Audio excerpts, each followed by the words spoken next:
Price the Lord. எல்லோரும் கரங்களை உயர்த்தி சொல்லலாமா? Price the Lord. இன்றைய தியானத்திற்குள் வந்திருக்கிறீங்க. எந்த ஒரு மன சிதறலும் வேறு எந்த யோசனைகளும் இல்லாதபடி இந்த தியானத்திற்குள்ளாக நாம் நுழைவோம். எங்கோ ஒரு நேரத்தில் தான் ஆழமான இறை செய்தி, தொடுகிற இறை செய்தி, நமக்கான பதிலை தருகிற இறை செய்தி என்று எப்பொழுதாவது தான் கிடைக்கிறது. இன்றைய நாளிலும் கூட இதோ லூக்கா 18ஆம் அதிகாரம் 7-8 வசனத்தில் நாம் பார்க்கிறோம். தாம் தேர்ந்து கொண்டவர்கள் அல்லும் பகலும் தம்மை நோக்கி கூக்குரலிடும் பொழுது கடவுள் அவர்களுக்கு நீதி வழங்காமல் இருப்பாரோ? இந்த இறை வசனத்தை இப்பொழுது உள்வாங்கி பாருங்கள். தாம் தேர்ந்து கொண்டவர்கள், இந்த வசனமானது எப்பொழுது ஆண்டவர் சொன்னார் என்றால், கடைசி காலம் எப்படி இருக்கும் என்று ஆண்டவரை பார்த்து சீடர்கள் கேட்ட பொழுது அவர் சொல்கிறார், மிகுந்த கஷ்டத்தை உண்டாக்குகிற ஒரு காலம் உண்டு, அந்த கிறிஸ்துவின் காலம் வரும். அப்பொழுது மக்கள் எல்லோரும் மிகவும் சித்திரவதைக்கு உள்ளாகி மிகவும் துன்புறும் பொழுது அவர்கள் என்ன செய்வார்களாம்? தாம் தேர்ந்து கொண்டவர்கள், கடவுளுக்காக என்று ஒரு சிலர் மட்டுமே அப்பொழுது இருப்பார்கள், இயேசுவை பின்பற்றக்கூடியவர்கள். மற்றவர்கள் எல்லாருமே இயேசுவை மறுதலித்து விடுவார்கள், கடவுளே இல்லை அப்படின்னு சொல்லியும். ஏனென்றால் அந்த கிறிஸ்துவை வணங்க வேண்டிய ஒரு காலகட்டம் வரும். அப்போ அந்த காலகட்டத்தில் கிறிஸ்தவர்கள் கூட எல்லாருமே இயேசுவை மறுதலித்து விட்டு அந்த கிறிஸ்தவருக்கு பின்பாக சென்று விடுவார்கள்.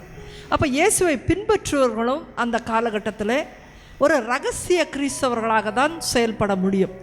அது யாருக்குமே வெளியில் தெரியாது, வீட்டில் இருக்கிறவங்களுக்கே தெரியாது, மறைவான புகலிடத்தில் இருந்து கொள்வார்கள். அப்படி ரொம்ப கஷ்டமான ஒரு காலம் வரும். அப்படி இயேசுவை தேர்ந்தெடுத்து கொண்ட ஒரு சிறிய கூட்டம் என்ன பண்ணுமா? தாம் தேர்ந்து கொண்டவர்கள் அல்லும் பகலும் என்னை நோக்கி, அதான் தம்மை நோக்கி கூக்குரலிடும் பொழுது, ஆண்டவரே என்னை காப்பாற்றும், இதோட போதும், இந்த உலகத்தினுடைய முடிவு வரட்டும், நீங்கள் எப்போ வருவீங்க அப்படின்னு சொல்லி அந்த வேத கலாபனையின் காலத்தில், முடிவின் காலத்தில் கதறி நோக்கி கூப்பிடும் பொழுது கடவுள் அவர்களுக்கு நீதி வழங்காமல் இருப்பாரா? அப்போ அவ்வளவு கதறி கூப்பிடுகிற அந்த கடைசி காலகட்டத்தில் கடவுள் வருவார். அவர்களுக்கு துணை செய்ய காலம் தாழ்த்துவாரா? விரைவில் அவர்களுக்கு நீதி வழங்குவார் என நான் உங்களுக்கு சொல்கிறேன். அப்போது இந்த கடைசி காலத்தில் இந்த மக்கள் ஒரு சிறிய கூட்டம் தான் இருக்கும். அது தன்னை காப்பாற்றிக்கொள்ள கடைசி வரைக்கும் போராடி மிகுந்த பிரச்சனைக்குள்ளாகும் பொழுது கடவுளை நோக்கி கூப்பிடும், அப்போ நான் வருவேன், நீதி வழங்க நான் வருவேன். அப்போ வருகிற பொழுது என்ன நடக்கும்? மனிதருக்கு இருக்கிற கஷ்டம் ஒரு பக்கம் இருந்தாலும் கடவுள் இப்பொழுது தான் படைத்த இந்த மனிதர்களை நோக்கி நேரடியாக பார்க்க வருகிறார். கடவுள் இன்றைக்கி எங்கேயோ தொலைவில் இல்லை, நமக்கு இன்றைக்கும் எல்லா காரியத்தையும் செய்து கொண்டு தான் இருக்கிறார். அதனால் நம்ம அருகில் தான் இருக்கிறார், நம்ம கூட தான் பேசிகிட்டு இருக்கார். ஆனால் நமக்கு கேட்க செவிகள் இல்லை. ஆனால் அன்றைக்கு அவர் நேரடியாக வருவார். மக்களுக்கு ஒரு கஷ்டம் இருக்குது, அரசாங்கத்தோடு ஒரு போராட்டம் இருக்கிறது, வெளியில் சென்று நடமாட முடியாது, காசுக்கு வாங்க முடியாது, அப்படிப்பட்ட ஒரு சூழ்நிலை. ஆனால் கடவுளுக்கு ஒரு பிரச்சனை இருக்கிறது, அவருக்கு ஒரு துன்பம் அன்றைக்கு காத்திருக்கிறது. அதைத்தான் அவர் சொல்கிறார், மானிட மகன் வரும் பொழுது மண்ணுலகில் நம்பிக்கையை காண்பாரோ? நான் வர்ற பொழுது என் மீது நம்பிக்கை கொள்ளும் மக்கள் இருப்பார்களா என்ன என்று கேட்கிறார். அன்பார்ந்தவர்களே, அன்றைக்கு நடக்கப் போகிற காரியத்தை அவர் கேட்கிறார் என்று நினைத்து கொள்ளாதீர்கள். இன்றைக்கு அவர் நம் மத்தியிலே வந்தாலும் நமக்கு நிறைய நம்பிக்கை குறைவோடு தான் இருக்கிறோம். இன்னும் கடவுளே இல்லை என்று சொல்பவர்கள் இந்த உலகமெங்கும் இருக்கிறார்கள். என்னுடைய கடவுள் எனக்கு என்ன செய்து விட்டார், நான் நம்புகிறேன் ஆனாலும் எனக்கு என்ன செய்து விட்டார் என்று எதிர்கேள்வி கேட்குற நிறைய மக்கள் இருக்கிறார்கள். நிறைய மக்கள் பெற்றுக்கொண்ட பின்பும் கூட எல்லா வசதியும் இருக்கும், வாய்ப்பும் இருக்கும், நல்லா தான் இருப்பீங்க. ஆனாலும் குறை கண்டுபிடித்து கொண்டே இருக்கிற மக்கள் இன்றைக்கும் நம் மத்தியிலும் கூட இருக்கிறார்கள். அதற்கு அடுத்ததாக கிறிஸ்தவ வாழ்க்கையில் பிறந்து வளர்ந்துட்டு என் குடும்பமும் பக்தி தான் என்று சொல்லுவாங்க. ஆனால் ஒரு இறை வார்த்தை கூட தெரியாது. ஒரு கேள்விக்கான ஞானத்திற்கான கேள்விக்கு பதிலே கிடையாது. எல்லாத்தையும் ஏன் இப்படி நடக்குது, இது ஏன் இப்படி போகுது, அது ஏன் இது செய்யுது, கேள்வி தான் இருக்கும் விதத்தில் ஒரு பதிலே இருக்காது. இல்லை திருப்பலிக்கெல்லாம் வந்தால் கூட உங்களோட கோபம் ஆத்திரம்லாம் இன்னும் குறையாமல் இருக்கா? நீங்கள் இன்னும் உங்கள் குடும்பத்தாரோட பிரச்சனை பண்ணிக்கொண்டு இன்னும் கோர்ட்டுக்கு போகலாமா, வேறு என்ன பண்ணலாம், மன்னிப்பு தர முடியாத உள்ளத்தோட கடினமான மனிதர்களாய் இருக்கிறீர்களா? இன்னும் கடவுள் இடத்துல உங்களுக்கு நிறைய குறைபாடு உண்டா? இதெல்லாம் இருந்துச்சுன்னா கடவுள் இந்த உலகத்தில் வரும் பொழுது நம்பிக்கையை காண்பாரோ? எங்கேருந்து நம்பிக்கையை பார்க்க முடியும்? நம்ம உள்ளத்தில் நம்பிக்கையை பார்க்க முடியாது. இதை பற்றி நாம் இன்னும் ஆழமாய் தெரிந்து கொள்ள வேண்டும் என்று சொன்னால், ஏன் நம்ம கிறிஸ்தவர்களாக இருந்தாலும் ஒரு நம்பிக்கை இல்லாமல் இருக்கிறோம்? ஏன் இன்னும் 1000 கேள்விகளோடே நாம் தெரிந்து கொண்டு இருக்கிறோம்? ஏன் இன்னும் வாழ்க்கையின் சூட்சமம் நமக்கு புரிப்படவே மாட்டேங்குது? ஏன் ஒரு சிலர் ஆண்டவருக்குள்ளாக இருக்கிறார்கள், 10% தான், 90% வெளியே நின்று கொண்டே இருக்கிறோம்? ஏன் நமக்கு அந்த ஞானம் இல்லை? இந்த சிறிய வட்டத்திற்குள்ளே இன்னும் போகாமே நம்ம நிற்கிறோம். ஏன் அப்படி இருக்கிறோம்? அடுத்தடுத்து நம்முடைய வாழ்க்கையில் நடக்க போகிற காரியங்களை முன்கூட்டியே கிறிஸ்தவன் அறிந்து கொள்ள முடியும். ஆனால் அந்த அளவிற்கு நமக்கு நம்பிக்கை இல்லை. நம்பிக்கை என்பதை என்ன அளவு எப்படி இருக்க வேண்டும் என்றே இன்றைக்கு ஒரு கிறிஸ்தவனுக்கு தெரிவதில்லை. ஆண்டவர் சொன்னார், கடுகளவு நம்பிக்கை போதும் தான் சொன்னார். கடுகளவு நம்பிக்கை இருந்தால் நீ மலையை பெயர்ந்து போக வைக்கலாம்னு சொன்னார். நம்மளால் எதையுமே நவுத்த முடியலன்னா நமக்குனோட நம்பிக்கை இல்லைன்னு தானே அர்த்தம். கடைசி காலத்தில் நான் வரும்பொழுது, நான் நேரடியாக 2வது முறையாக நான் வரும்பொழுது இந்த உலகத்தில் நம்பிக்கையை காண்பேனோன்னு சொன்னார். அவர் சொல்லுகிற அர்த்தமானது உங்களுடைய கடவுளின் நம்பிக்கையை பற்றித்தான் சொல்லுகிறார். நமக்கு நம்பிக்கை இல்லை என்று சொன்னால் நாம் இந்த கேட்டகரியில் எங்கேயாவது இருக்கிறோம்னா, அன்பார்ந்தவர்களே, இந்த இடத்திலிருந்து உங்களுக்கு நற்செய்தி அறிவிக்க கடவுள் என்னை அனுப்பி இருக்கிறார். உங்களுக்கு இன்னும் கேள்விகள் தான் இருக்குது, இன்னும் உங்களுக்கு ஒரு பதில் இல்லை, இன்னும் எனக்கு நம்பிக்கை இல்லை, இன்னும் எனக்கு சமாதானம் இல்லை, நான் ஒரு பைத்தியக்காரனை போல் வந்துட்டு அலைஞ்சிட்ருக்கேன், கடவுளை பற்றி எனக்கு உள்ளவே வர முடியலை. அப்போ நம்பிக்கை குறைவாக இருந்தால் நீங்கள் நேரம் போயிட்டு இருக்க வழியானது நரகத்தை நோக்கி போய்கொண்டு இருக்கிறது. இந்த 10% கடவுளுக்காக நான் ஒரு வாழ்க்கையை நான் மாற்றிக்கொண்டேன், கடவுளுக்காக வாழ்கிறேன், எனக்கு அடுத்தடுத்த காரியத்தை கடவுள் வைத்திருக்கிறார், எதிர்நோக்கு உண்டு என்று இன்றைய உலகத்தை பற்றிய ஒரு கவலை இல்லாதபடி, காகங்கள் எப்படி கவலைப்படலையோ அதே போல ஒருவன் எப்பொழுது எல்லாவற்றையும் துறந்து விட்டு கடவுள் எனக்கு யாவற்றையும் செய்து முடிப்பார் என்று சொல்லி அவன் தன்னுடைய வாழ்க்கையை பரலோக ராஜ்யத்திற்காக தயார் செய்கிறான், அந்த 10% மக்களிடத்துல தான் கடவுள் நம்பிக்கையை காண்கிறார். இன்றைய நாளில் உங்களுடைய நம்பிக்கை மிகுதியாக வேண்டும். அதற்காக ஒரு நிமிடம் நாம் ஜெபம் செய்து இந்த உரையை நாம் ஆரம்பிக்கலாம், தியானத்தை தொடரலாம். கண்களை மூடுமா எல்லாரும்? எங்களுள்ள எல்லோரும் கண்களை மூடுங்க. ஆண்டவரிடத்துல கேளுங்க, உங்கள் உள்ளத்துலேருந்தே சொல்லுங்க, எனக்கு நம்பிக்கை குறைவாக இருக்கிறது ஆண்டவரே, எனக்கு நம்பிக்கைனா என்னன்னே தெரியலை, எனக்கு புரியலை, நான் என்னோடய தேவைகளுக்காக மட்டும்தான் நான் கடவுளை தேடி தேடி வரேன், எனக்கு இதை கொடு அதை கொடுத்து சொல்கிறேன், ஆனால் உண்மை பற்றிய எனக்கு அறிவு இல்லவே இல்லை, நான் ரொம்ப தொலைவில் நின்றுட்டுருக்கேன், காணாமல் போன மகன் போல் நான் நின்றுட்டுருக்கேன், இதோ நீர் சொன்ன வார்த்தை போல் நான் நம்பிக்கையை காண்பேனோன்னு கேட்டீரே, அதில் நானும் ஒருவன், நம்பிக்கையே இல்லாத ஒரு ஆளாய் நான் சுற்றி கொண்டு இருக்கிறேன். எனக்கு பணக்காரன் ஆகணும்னு ஆசை, வீடு கட்டணும்னு ஆசை, பெரிய ஆளாக வரணும்னு ஆசை, ஆனால் இதெல்லாம் எங்கேருந்து வருதுன்னு கூட தெரியாத முட்டாளாய் நான் வாழ்ந்து கொண்டு இருக்கிறேன். நம்பிக்கைனா என்ன? இன்றைக்கு எனக்கு கற்றுத்தாரும் இயேசுவே, எனக்கு சொல்லித்தாரும், எனக்கு நீர் நல்ல ஆசிரியராய் இன்றைக்கு நீர் எங்கள் மத்தியிலே வாரும் ஆண்டவரே. இதோ இந்த இடத்துல நான் மறைக்கப்பட்டு நீர் வெளிப்படுவீராக சுவாமி. இதோ ஆவியானவரே, நீர் ஒவ்வொருவரின் உள்ளத்திலும் அசைவாடுவீராக. இதோ இவர்களுக்கு நீர் ஆசிரியராயிருந்து கற்றுத் தருவீராக என்று இயேசுவின் நாமத்தினாலே ஜெபிக்கிறேன். என் ஜெபம் கேளும் ஜீவனுள்ள நல்ல பிதாவே, ஆமேன். சத்தமா சொல்லலாமா? ஆமேன். Praise the lord. இன்றைக்கு நாம் பார்க்கவிருக்கிற பகுதியானது லூக்கா 18ஆம் அதிகாரம் 9-14 முடிய. அன்பார்ந்தவர்களே, விவிலியம் முழுக்க ஆண்டவர் பேசின காரியங்கள் என்பது மக்களுக்கு நேரடியாய் வந்து நீ பரலோக ராஜ்யத்திற்கு உன்னை தயார் செய்து கொள் என்று சொல்வதற்காக மட்டுமே அவர் மனித அவதாரத்திலே வந்தார். வேற எதையும் சொல்றதுக்கு இல்லை. நீ உன் வாழ்க்கையை மாற்று, உன்னுடைய திசையை மாற்று, உனக்கு தேவையானதெல்லாம் நீ கடவுளை தேடும் பொழுது கடவுள் உனக்கு கொடுப்பார் என்று தான் சொன்னாரே ஒழிய நீ உழைத்து சம்பாரி, நீயே அதில் அதிகமான ஆசைப்பட்டுக்கொள், நீ உன் முடிவுகளை எடுக்கலாம், நீ நினைப்பதெல்லாம் நடக்கும் என்று ஒரு காலம் ஆண்டவர் சொல்லவே இல்லை. ஆனால் மனித அறிவிலே மனித ஞானம் ஒன்று இருக்கிறது, அறிவு என்று ஒன்று இருக்கிறது. ஞானம் என்பது கடவுளை கண்டுபிடிக்கும், ஆனால் அறிவு என்று சொல்வது கடவுளை விட்டுவிடும். அதுதான் இந்த அறிவில் என்ன நினைக்கிறோம்னா, ஓடி ஓடி சம்பாரிச்சா ஒரு வீடு கட்டிடலாம், ஓடி ஓடி சம்பாரிச்சா பேங்க் பேலன்ஸ் பெருசாகும். ஆனால் அந்த இடத்துல ஞானம் இல்லாததுனால, அதாவது அடுத்தது என்ன நடக்கும், எப்படி நடந்து கொள்ள வேண்டும், அதெல்லாம் தெரியாதனால சம்பாரித்தாலும் அத்தனையும் விட்டு விடுவார்கள். அதில் ஒன்றுமே மிஞ்சாது. நிறையா சம்பாதிக்கிற மாதிரி இருக்கும், ஆனால் வீட்டில் சமாதானமே இருக்காது. 2 பேருக்கும் டிவோர்ஸில் போய் நிற்கும். பணத்தை வச்சு என்ன பண்ண முடியும்? பணம் தான் எல்லான்னு நினைப்பாங்க, ஆனால் பணம் ஒன்றுமே செய்யாது உங்களுடைய வாழ்க்கையில்.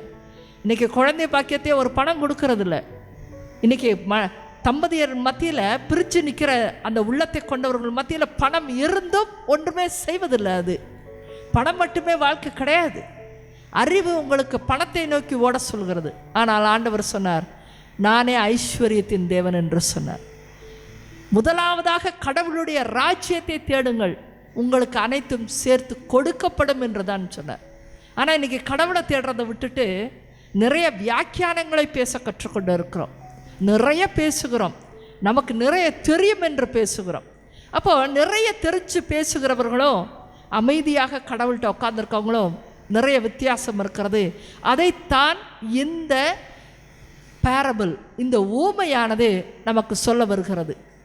இந்த ஊமையை ஆண்டவர் மக்கள் மத்தியிலே பேசின பொழுது இந்த 2 தரப்பு மக்களை பற்றியும் அவர் குறிப்பிடுகிறார். ஒன்று தனக்கு தானே பெருமை தேடிக்கொள்கிற மக்கள், இன்னொரு சதவீத மக்கள் என்பது தான் யார் என்றும் கடவுள் யார் என்றும் அறிந்திருக்கிற மக்கள். 2 பக்கம் இருக்கிறாங்க. இன்றைக்கி இந்த பிள்ளைங்களை பார்த்தீங்கன்னா, நீங்கள் 100% கேள்வி கேட்டிங்கன்னா அந்த பிள்ளைங்க கடவுள் யாருங்கிறத தெளிவாக சொல்லுவாங்க. ஆனால் உங்கள் பிள்ளைகளை கேட்டு பாருங்கள் கடவுள் யாருன்னு சொல்லி. கடவுளை பற்றி ஒரு 10 வசனத்தை சொல்ல சொல்லுங்கள், தெரியாது, உங்களுக்கே தெரியாது. அதனால தான் உங்கள் பிள்ளைகளுக்கும் தெரியாது. அப்போது 2% மக்கள் இன்றைக்கும் இருக்கிறார்கள். இப்படிப்பட்ட தியானங்கள் உங்களுக்கு எதற்கு வழங்கப்படுகிறது என்று சொன்னால், இறை வார்த்தை என்பது உண்மையை அறிவிக்கிறது. உண்மையை, உலகம் சொல்லாத உண்மையை உங்களுக்கு அறிவிப்பது தான் இறை வார்த்தை. இதோ இப்பொழுதும் கூட உங்களுக்கு ஒரு உண்மை அறிவிக்கப்படுகிறது. பரிசேயரும் வரி தண்டுபவரும் பற்றிய உவமை. பரிசேயர் என்பது நிறைய படித்தவர்கள், உலகில் ரீதியாக பார்த்திங்கன்னா நிறைய படிப்பாளிகள் என்று சொல்லக்கூடியவங்க, நானும் தெரிச்சவங்கன்னு சொல்லலாம். ஆனால் இந்த பரிசேயர்கள் என்பது உலகத்தின் படிப்பை விட மறைநூலை படித்தவர்கள், மோசே வழியாக கொடுக்கப்பட்ட மறைநூலை படித்தவர்கள். கடவுளை பற்றி அது தெரியும் இது தெரியும்னு பெருமை பாராட்டி கொள்பவர்கள். இந்த சட்ட திட்டங்களை எப்படி எரிபலி செலுத்தணும், எப்படி நன்றி பலி செலுத்தணும்னு பழைய ஏற்பாட்டின் காலத்தில் சொல்லப்பட்டது போல் அப்படியே பிசகாமல் செய்பவர்கள். இன்றைக்கு நம்மை பற்றி இன்றைக்கி வெளியில் என்ன பேர் இருக்குது? பரிசேயர் கூட்டம். அந்த காலத்திலேருந்து அப்படியே ஒன்றா இருந்து எல்லாம் பக்தியாக இருக்கிறோம் என்று சொல்லிக்கொண்டு, ஆனால் உள்ள ஒன்றுமே கிடையாது. என்ன இல்லைன்றாங்க? அனல் இல்லை என்று சொல்லுகிறார்கள். அனல்னா என்ன? பரிசுத்த ஆவியானவரின் அசைவாடல் இல்லை என்று சொல்லுகிறார்கள். பரிசுத்த ஆவியானவர் அசைவாடல்னா என்ன அர்த்தம்? நம்ம மத்தியில் இன்றைக்கு குணப்படுத்துகிற மக்கள் இல்லை, இன்றைக்கு போதிக்கிற மக்கள் இல்லை, இன்றைக்கு அற்புதங்களை கொண்டு வருகிற மக்கள் இல்லை இன்றைக்கு. அப்போ என்ன கடவுளோடு நாம் இணைந்திருக்கிறோம்? மக்களை பார்த்து தீர்க்க தரிசனம் சொல்லுகிற மக்கள் இன்றைக்கு இல்லை, எழுப்புகிற மக்கள் இல்லை, மனமாற்றத்தை கொண்டு வருகிற மக்கள் இன்றைக்கி குறைவாக இருக்கிறாங்க. அதைத்தான் வெளிஜனம் சொல்கிறது, அனல் இல்லை என்று சொல்கிறது. அனல் இல்லைன்னா பரிசுத்த ஆவியானவர் அங்கே இல்லைன்னு அர்த்தம். பரிசுத்த ஆவியானவர் இல்லாமல் அப்புறம் நம்ம டெய்லி கோயிலுக்கு வந்து என்ன பண்ணிகிட்ருக்கோம்? இப்போ பரிசேர்த்தனம் தானே அது. நானும் போகிறேன், நானும் நிறைய ஜெபம் செய்வேன். எப்படி? திங்கக்கிழமை ஒரு நவநாள், செவ்வாய்க்கிழமை ஒரு நவநாள், புதன்கிழமை ஒரு நவநாள். இதைத்தான் மக்கள் என்ன சொல்கிறாங்கன்னா, நாங்கள் பக்தியாக இருப்போம் என்று சொல்லி. ஆண்டவருடைய இறை வார்த்தை சொல்லுகிறது, நீ அனலாகவும் இல்லை, நீ ஆண்டவருக்காக வைராக்கியமாக எந்திரிச்சு நின்று செய்கிற ஆளும் கிடையாது, குளிராகவும் இல்லை. முதல்ல எதுவுமே தெரியாத கிறிஸ்தவனாக இல்லாமல் வெளியிலையும் நீ நிற்கலை, மாறாக அரை குறைமா தெரிந்து நீ வெது வெதுப்பாய் இருக்கிறாய், உன்னை நான் கக்கி விடுவேன் என்று சொல்லுகிறார். இந்த மாதிரி அரை குறைமா இருக்கிறவனை பார்த்தா எனக்கு பிடிக்கிறது இல்லைன்னு சொல்கிறார் ஆண்டவர். நான் அதை பார்த்து தான் இதே இறை வார்த்தை இன்றைக்கு வருகிறது, உங்களிடத்துல நான் நம்பிக்கையை காண்பேனோ. இன்றைக்கி உங்கள் ஒவ்வொருத்தருக்குள்ளே கேட்டு பாருங்கள். நான் பிறப்பிலிருந்து கிறிஸ்தவனாக இருக்கிறேன், வளர்ந்தாச்சு, கடவுள்கிட்ட டெய்லி கேட்க வரேன். எவ்வளவு நம்பிக்கையை நான் வச்சுருக்கிறேன்? முதல்ல எவ்வளவு நம்பிக்கையோடு நான் வரேன்? நம்பிக்கை குறைவற்று காணப்படுவதனால்தான் உங்கள் உள்ளம் குழம்பி போய் கிடக்கிறது. மிகுந்த நம்பிக்கை இல்லாமல் இருப்பதனால்தான் வியாதிகளும் சமாதான குறைவும் சண்டை சச்சரவுகளோடும் இப்பொழுதும் நாம் வாழ்ந்து கொண்டே இருக்கிறோம். நம்பிக்கை இல்லாமலே நாம் ஒரு இடத்திற்கு வந்து செல்வதனால்தான் நீடித்த வியாதிகளை நம் வாழ்க்கை கொண்டு இருக்கிறது. மன வாழ்க்கை முறிவிலே இருக்கிறது. நம்பிக்கை குறைவு வரும் பொழுது இதெல்லாம் பிரச்சனை இருக்கிறது. ஆகவே இந்த பகுதிக்குள்ளாய் நாம் சொல்லும் பொழுது உங்களுக்கு உங்கள் ஒவ்வொருத்தருக்குமே நீங்கள் தான் சொல்லிக்கணும், என் நம்பிக்கையை மிகுதியாக்கும் ஆண்டவரே. எனக்கு இன்றைக்கி நம்பிக்கை என்ன, எனக்கு ஜாஸ்தி ஆகணும். என் வாழ்க்கை எதுவும் சரியில்லாமல் இருக்குது, குழப்பமும் கேள்விகளுமாக இருக்குது, எங்கேயோ ஒட்ட முடியாமல் நான் நின்றுட்டுருக்கேன். நல்லா தெரியுது ஒரு பக்கம் சரியாக இருக்கிறது, ஆனால் நானும் சரி என்று சொல்ல முயற்சிக்கிறேன், ஆனால் ஒட்ட முடியல. எங்கேயோ என்னிடத்துல தவறு இருக்கிறது. நம்பிக்கை குறைவுதான் காரணம். கடவுள் இன்றைக்கு நம்ம மத்தியில் வந்தால் நம்ம பரலோகம் போவோமா நரகம் போவோமா? நம்பிக்கையின் அளவை பார்த்தார்னா, பரிசேயரும் வரி தண்டுபவரும். பரிசேயர்கள் நிறைய கற்றிருந்தார்கள், ஆனால் வாழ்க்கையிலே அதை கடைபிடிக்க முடியாதவர்களாக இருந்தார்கள். வரி தண்டுபவன் என்று சொல்லுவவன் டாக்ஸ் கலெக்டர். அப்போ அந்த காலத்தில் பாவிங்கந்தான் பேர், ஏன்னா அடித்து பிடிச்சி காசு வாங்குறானுங்க. இவனுங்கெல்லாம் பரலோகம் போகவே மாட்டாங்க, ஏகப்பட்ட தப்பு செய்வாங்க. அதாவது இந்த காலத்தில் லஞ்சம் வாங்குறவன் அப்படின்ற மாதிரி ஒரு பேர். இவன்லாம் எப்பொழுதுமே லஞ்ச ஊழலே நிற்கிறவன், அதனால தான் வீடு மேலே வீடு கட்டிட்டா, இவன் வாங்கின காசுனால இவன் அழிவான் அப்படின்னு நம்ம சொல்கிறோம் இல்லையா? அப்படிப்பட்ட ஒரு ஆள் தான் இந்த வரி தண்டுபவர். 2 பேரும் கோயிலுக்குள் வருகிறார்கள், ஜெபிக்கிறார்கள். இயேசு இதை ஒரு ஓமையாக மக்களிடத்திலே சொல்லுகிறார். இன்றைக்கும் நம்ம மத்தியில் இந்த ஓமை ஆண்டவர் சொல்லுகிறார். 2 பேர் வராங்க. நீங்கள் முதல்ல இதெல்லாம் படித்து பார்த்துட்டு கொஞ்சம் நேரத்தில் நீங்கள் பரிசேர்த்தனத்தோடு இருக்கிறீங்களா இல்லை வரி தண்டுபவராக இருக்கிறீர்களா என்று நீங்கள் உங்களையே இப்போ சீர்தூக்கி பார்த்து கொள்ள முடியும். தாங்கள் நேர்மையாளர்கள் என்று நம்பி, இப்போ நம்பிக்கை எங்கே வருதுன்னு பாருங்கள். இன்றைக்கு நம்ம ஒவ்வொருத்தருக்குள்ளே அதான் இருக்குது. நான் சரி, நான் சொல்கிறதான் சரி, நான் சரியாகத்தான் போயிட்டுருக்கேன், எனக்கு எல்லாமே தெரியும், என் வாழ்க்கை பற்றி எனக்கு தெரியும், நான் சரியாக தான் இருக்கிறேன் என்று நாமே நம்புகிறோம். எல்லாமே சரியாக இருந்தால் நீங்கள் நல்லா மகிழ்ச்சியால் இருக்கணும். சரியான இடத்துல நிற்கிறவனுக்கு எதுக்கு பதட்டம் வருது? சரியாக வாழ்கிற ஒரு வாழ்க்கையில் எதுக்கு உளறி நம்ம கொட்டுறோம், தப்பாக உளறிக்கிட்டு இருக்கோம்? ஏன் எதிர்காலத்தை குறித்த ஒரு பயம் இருக்கிறது? எல்லாம் சரியாக இருந்தால் தாங்கள் நேர்மையான, நான் கரெக்டாக தான் இருக்கிறேன், எல்லாம் சரி என்று நம்பி மற்றவர்களை இகழ்ந்து ஒதுக்கும் சிலரை பார்த்து, மற்றவன் சரியில்லை ஆனால் நான் சரி என்ற எண்ணம், நான் சொல்கிறேன், என்னிலிருந்து உங்கள் வரை எல்லாருக்குள்ளே இருக்குது. நம்ம நிறைய சமயங்களில் நான் கரெக்டு தான், நீ தான் சரியில்லை, அப்படி தான் நம்ம பேசுகிறோம். இப்படிப்பட்ட ஒரு குணம் நம்ம எல்லாருக்குள்ளே இருக்குது. நம்ம எல்லாருக்கும் சேர்த்து தான் இயேசு இந்த ஓமையை சொன்னார். எத்தனை பேருக்கு இங்கே கேட்க செவி இருக்கிறது? கைகளை உயர்த்துக்க பார்க்கலாம். ஏன்னா நேற்றைக்கு திருப்பி சொன்னேன், கேட்க செவி உள்ளவன் கேட்கட்டும். காது எதுக்கு? அது யார் கொடுத்தா? கடவுள் தான் படைத்தார். உங்களுக்கு கடவுள் தான் காதை வச்சார், கேளுன்னு சொல்லி காதை வச்சார். ஆனால் எதையுமே கேட்கறதில்ல. ஏன்? எனக்கு தெரியும், ஐ நோ. நீ சொல்லி எதுக்கு எதுவும் இல்லை. ஓ இந்த பைபிளா? அதெல்லாம் எனக்கு தெரியும், எல்லாம் தெரியும். அப்படிப்பட்ட ஆளுகளுக்கு தான் இயேசு இந்த ஊமையை சொன்னார். இருவர் இறைவனிடம் வேண்ட கோயிலுக்கு சென்றனர். இங்கே பாருங்கள், இப்போ நீங்கள் இந்த இடத்துல முழங்கால் படியிடலாம், இன்னொருத்தர் வரலாம், இன்னும் கூட்டமாக வரலாம். நீங்கள் மற்றவங்கள பார்க்குறீங்க, அவங்க அவங்கள பார்க்குறாங்க. ஆனால் எல்லோரையும் கடவுள் பார்க்கிறார், உற்று கவனிக்கிறார். ரொம்ப ஜாக்கிரதையாரு. உள்ளத்தை ஊடுருவி எண்ணம் என்ன எல்லாத்தையும் அவர் பார்க்குறாரு. நீ நினைக்கிறது என்ன, நீ சொல்கிறது என்ன, உள்ளே வச்சிருக்கிறது என்ன, எல்லாத்தையும் அவர் ஊடுருவி பார்க்கிறார். ஒவ்வொருவரையும் பார்க்கிறார். ஒருவர் பரிசேயர், மற்றவர் வரி தண்டுபவராய் இருக்கிறார். அப்போ 2 பேர் உள்ளே வராங்க. பரிசேயர் என்ன பண்ணுறாருன்னா, நின்று கொண்டு ஒரு போஸ்டர்னு சொல்லுவாங்க. என்ன வகையில்? நம்ம நிற்கிறோமா, உட்கார்றோமா, முழங்கால் படியிடுகிறோமா, தலையை குனிகிறோமா, நம்ம கோயிலுக்குள்ளே வந்தால் இந்த திருப்பலியில் கூட நம்ம எப்படி இருக்கிறோம், முதல்ல எல்லாமே கடவுள் பார்க்குறார். நீங்கள் நினைக்கிறீங்க பக்கத்தில் இருக்கிறவனுக்காக நான் முழங்கால் போடுறேன், ஐயோ அவன் திட்டுவான், அவன் பார்க்குறான், அதனால தான் முழங்கால் போடுறேன். இல்லை, மனுஷனுக்காக நீ எதையும் செய்ய வேணாம். கடவுள் உன்னை பார்க்குறார். ஏன்னா அவருடைய இல்லத்தில் நீ வந்தவுடனே உட்கார்ந்தவுடனே பக்கத்தில் பேசிக்கிட்டே இருக்கியா, இல்லை உட்காந்துட்டு நீ எங்கேயாவது வேடிக்கை பார்க்குறியா, இல்லை பூசை நடக்கும்போது உட்காந்து நீ தூங்குறியா, இல்லை முழங்கால் படியிடுவோன்னு சொல்கிற நேரத்தில் கூட நீ எனக்கட நிற்கிறியா?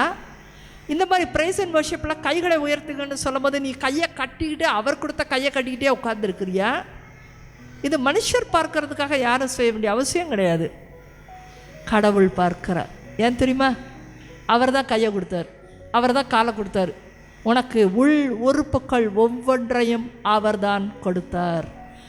உனக்கு வாழ்க்கை அவர் கொடுத்துருக்கிறார். அவர் நினச்சா மட்டும்தான் இன்றைக்கி நீ உயிரே வாழ முடியும். இல்லைன்னா இல்லை. இன்றைக்கி கதை முடிக்கணும்னு ஆண்டவர் முடிச்சிட்டாருன்னா முடிஞ்சிச்சு இதையோட. இதனால்தான் அந்த இறை அச்சம் வேண்டும்னு நேற்றுக்கு கூட நான் சொன்னேன்.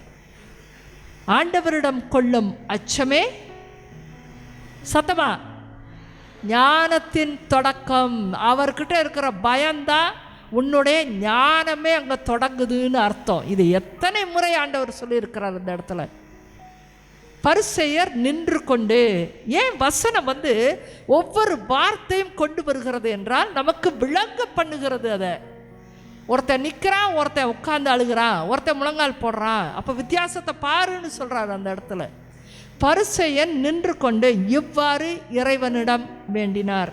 கடவுளே, அவன் ஆரம்பிக்கும் போதே சொல்கிறான், நான் கொள்ளையர், நேர்மை அற்றோர், விபச்சாரர் போன்ற மக்களைப் போலவோ இந்த வரி தண்டுபவனைப் போலவோ இல்லாதது பற்றி நான் அந்த மாதிரியெல்லாம் இல்லைங்கிறதுல நான் உமக்கு நன்றி செலுத்துகிறேன் என்று சொன்னான். முதல்ல ஒருத்தனோட கம்பேரிசனும் பண்ணிக்கிறான், நிறைய பேரோடையும் கம்பேரிசன் பண்ணுறான். வெளியில் இருக்க மனுஷன் போல் நான் இல்லை, கேவலமாக நான் வாழ்க்கை வாழலை, நான் லஞ்சமெல்லாம் வாங்கலை, நான் விபச்சாரம் செய்யலை, நான் நேர்மையற்றத்தனமாக இல்லை, நான் நல்லபடியாக இருக்கிறேன், இவனை போலவும் இல்லை, அதுக்காக உங்களுக்கு நன்றி செலுத்துகிறேன் என்று சொல்லுகிறான். திரும்பவும் சொல்கிறான், அவனோட ஜெபம் எப்படி இருக்குது பாருங்கள். வாரம் 2 முறை நான் நோன்பு இருக்கிறேன், ஃபாஸ்டிங் இருக்கிறேன், நான் செவ்வாவானா இருக்கிறேன், வெள்ளிக்கிழமையானா இருக்கிறேன், என் வருவாயிலெல்லாம் நான் காசு வேற கொடுக்குறேன், கோயிலுக்கு கொடுக்குறேன், அதுக்கு கொடுக்குறேன். இன்றைக்கி மக்கள் சொல்கிறாங்க. அது போல தான் நான் எல்லாருக்கும் உதவி செய்கிறேன், ஏழைகளுக்கு கொடுக்குறேன், அன்றைக்கி கூட பிச்சைக்காரனுக்கு போட்டேன் பாருங்க, இப்படிலாம் நம்ம சொல்கிறோம். அதே விதமாக அவர் சொல்கிறார், என் வருவாயிலெல்லாம் 1/10 நான் கொடுத்தேன் என்று சொல்லுகிறார். இந்த பரிசேயனுடைய ஜெபம் இதுவாகத்தான் இருக்கிறது. அன்பார்ந்தவர்களே, நாம் கூட நிறைய தடவை கோயிலுக்கு வந்துட்டு என்ன சொல்லியிருக்கோன்னு நீங்கள் கொஞ்சம் யோசிச்சு பாருங்கள். ஆண்டவரே, கம்ப்ளைண்ட் எடுத்தோடனே கம்ப்ளைண்ட் ஆரம்பிப்போம். வந்து உட்கார்ந்தவொடனே, ஆண்டவரே எனக்கு மனசே சரியில்லை, ஏன் தான் பிறந்தோம்னே எனக்கு தெரியல, நான் உங்ககிட்ட ரொம்ப நாளாக ஒன்று கேட்டுகிட்டே இருக்கிறேன், எனக்கு கொஞ்சம் பணம் வேணும்னு சொல்லி நான் கேட்டுகிட்டே இருக்கிறேன், எனக்கு கடன் இருக்குது, ஆனால் நீங்கள் இன்னும் தராமல் இருக்குங்க, எனக்கு எரிச்சலாக இருக்குது வாழ்க்கை. நான் போய் அவர்கிட்ட கேட்டேன், எவ்வளோ கேவலப்படுத்தி விட்டார், அவர் கொடுக்கவே இல்லை. நம்மளோட ஜெபத்திலையும் நாம் நிறைய பேரை குற்றம் சாட்டி கொண்டு தான் இருக்கிறோம். அவன் சரியில்லை, இவன் சரியில்லை, அப்படி இல்லை, இப்படி இல்லை, ஆனால் நான் சரியாக இருக்கேன். நான் உங்களை தேடி தேடி வர்றேன், நம்ம சொல்கிறதில்ல, நான் டெய்லி தானே பூசைக்கு வரேன் உங்களை பார்க்க, சொல்கிறோமா இல்லையா? அதை சொல்லக்கூட உங்களால் முடியல இன்றைக்கி, அப்படி தானே? நான் உங்களை தேடித்தானே வர்றேன், டெய்லி பூசைக்கு தானே வர்றேன், நான் ஜெபமாலை சொல்கிறேன்ல, எனக்கு ஏன் காரியம் ஆக மாட்டேங்குதுன்னு கேட்டதில்லை நீங்கள்? சரிங்க, பரிசேயருக்கு உங்களுக்கு வித்தியாசமே கிடையாது. பரிசேயர் தான் செய்ததை பெருமைப்படுத்தி கொண்டே இருந்தார். அவன் என்ன நினச்சா தெரியுமா? நான் செய்ததெல்லாம் சொல்லி கடவுள்கிட்ட இதெல்லாம் நான் செஞ்சுருக்கேன், அப்போ எனக்கு கொடுத்து தானே ஆகணும்னு பேரம் பேசலாம் என்று நினைத்தார். இன்றைக்கு நம்மளும் கூட ஒவ்வொரு தடவையும் கடவுள்கிட்ட பேரம் பேசுகிற மாதிரி தான் வரும். பேரம் பேசுவதற்கு அவர் நம்மிடத்தில் ஒன்றும் கடன் வாங்கியவர் அல்ல. முதல்ல அவர் நமக்கு பயப்படணுமோ இல்லை பதில் சொல்லணுமோ இல்லை கடன் கொடுக்கவோ வேண்டிய அவசியமே கிடையாது. முதல்ல நீங்கள் கடவுளை இன்னும் அறியாதவர்களாய் இருக்கிறீர்கள். அன்பார்ந்தவர்களே, நான் கடவுளை 25 ஆண்டு காலம் தேடினேன்.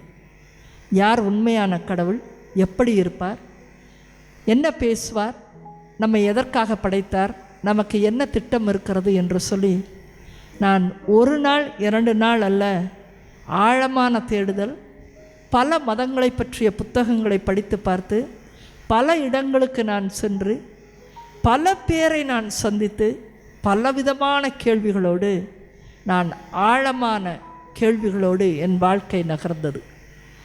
நான் கடைசி வரைக்கும் யார் கடவுள் என்று தெரியாமலே 25 ஆண்டுகள் கழிந்தது.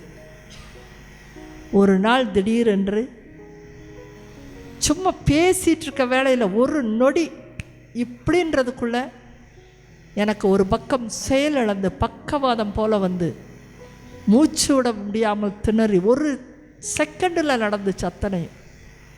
என்னை உடனடியாக ஆஸ்பத்திரிக்கு தூக்கி சென்றாங்க. அங்கே போகும்போது உடனடியாக ஆப்ரேஷன் செய்யணும். ஏன்னா அவங்க வயிற்றில் ஒரு நரம்பு, யூட்ரஸ் பகுதியில் இருக்க நரம்பு வெடித்து விட்டது, அது கெட்ட ரத்தத்தை சிந்தி கொண்டு இருக்கிறது, உடனடியாக ஆப்ரேஷன் சொல்லி என்னை ஆப்ரேஷன் தியேட்டர் கொண்டு போனாங்க.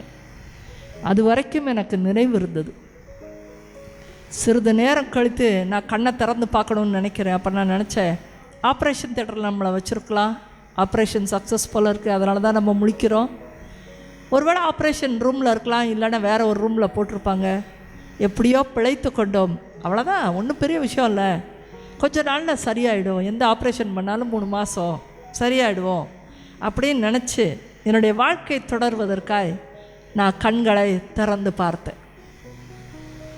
திறந்து பார்க்கும்போது எனக்கு முதல்ல ஒன்றுமே புரியல, இது என்ன இடம், எதுக்கு நம்ம இங்கே வந்திருக்கோன்னு சொல்லி திரும்பி 4 பக்கம் சுற்றி பார்த்தேன்.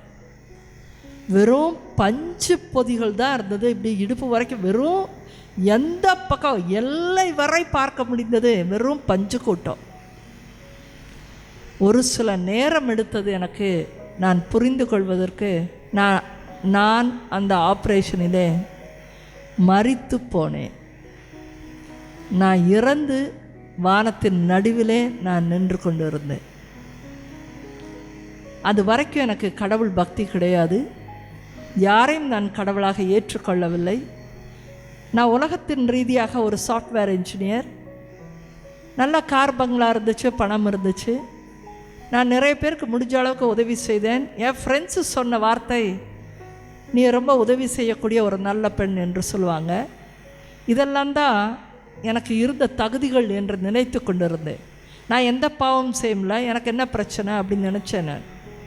ஆனால் இறந்து நான் தீர்வையிலே போய் நின்றேன். தீர்வை என்றால் என்னன்னு தெரியுமா உங்களுக்கு?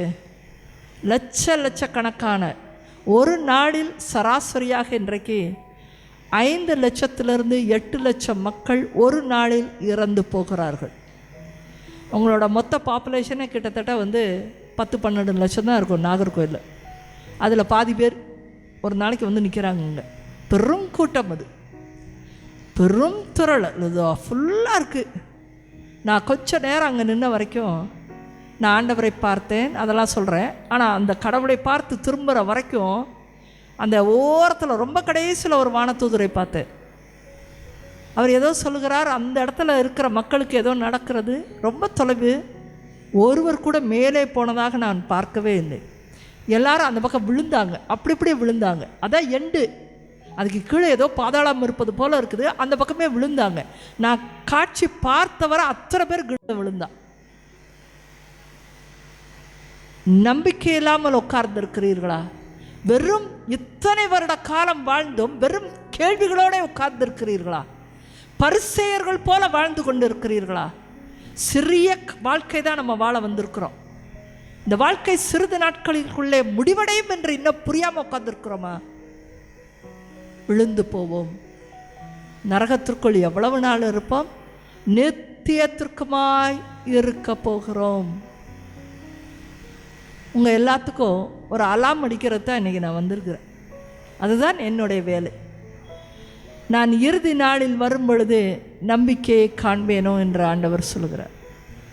மக்களே, ஆயத்தமாகுங்கள். இன்னும் உலகத்தினுடைய இந்த வேணும், அது வேணும், அது வேணும், இது வேணும், அதை வச்சு நீ ஒன்றுமே செய்ய போகிறல. நித்தியமாய் நரகம் காத்திருக்கிறது. அதே சமயம் நான் அந்த இடத்துல நின்ற பொழுது நான் கண்ணை உயர்த்தி மேலே பார்த்தப்போ அதை ஒரு அண்ட சராசர வெடி. தந்தை கடவுளை எப்படி நீங்கள் திருக்குடும்ப படத்தில் பார்க்குறீங்களோ, கைகளை விரிச்சவராய் நிற்பாரோ, அதே போன்ற ஒரு உருவ அமைப்போடு ஒளி வெளிச்சமாய் அந்த அண்ட சராசரம் முழுவதும் அடைத்தவராய் அவர் காணப்பட்டார். அவரை முழுசாக பார்த்து எடுக்கிறதுக்கு எனக்கு அவ்வளோ நேரம் ஆச்சு. அதன் பிறகு ஒரு ஒளியாய் என்னோடு கூட பேச ஆரம்பித்தார். நிறைய பேசினார். உங்களுக்கு கடவுளை பற்றிய அறிவின் தேடுதல் இருந்துச்சுன்னா புத்தகத்தை வாங்கி வாசித்து படிங்க. எல்லா புத்தகத்தையுமே வாங்கிட்டு போங்க.